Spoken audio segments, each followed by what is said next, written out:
Вот.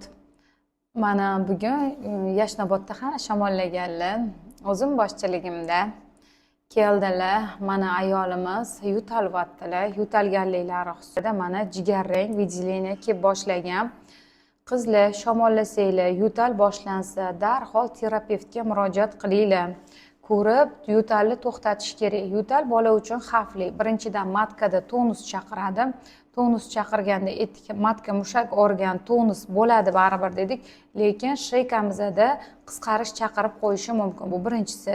Ikkinchisi, baribir suv miqdorining ko'payishiga ta'sir qiladi. Bola uchun organizmda leykositlar ko'payadi, qon quyuqlashadi.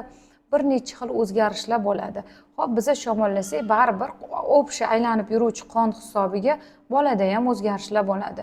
Demak, shunaqa ekan, qizlarjonlar, sizlarda yo'tal bezovta qilyaptimi yoki boshqa o'zgarishlar, nasmir, burunlaring bitib qolgan, demak, havo yetishmovchiligiga olib keladi. Baribir organizmda kislorodga bo'lgan talabni to'liq qondirib bera olmaysizlar.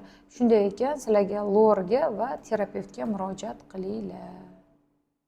Shunday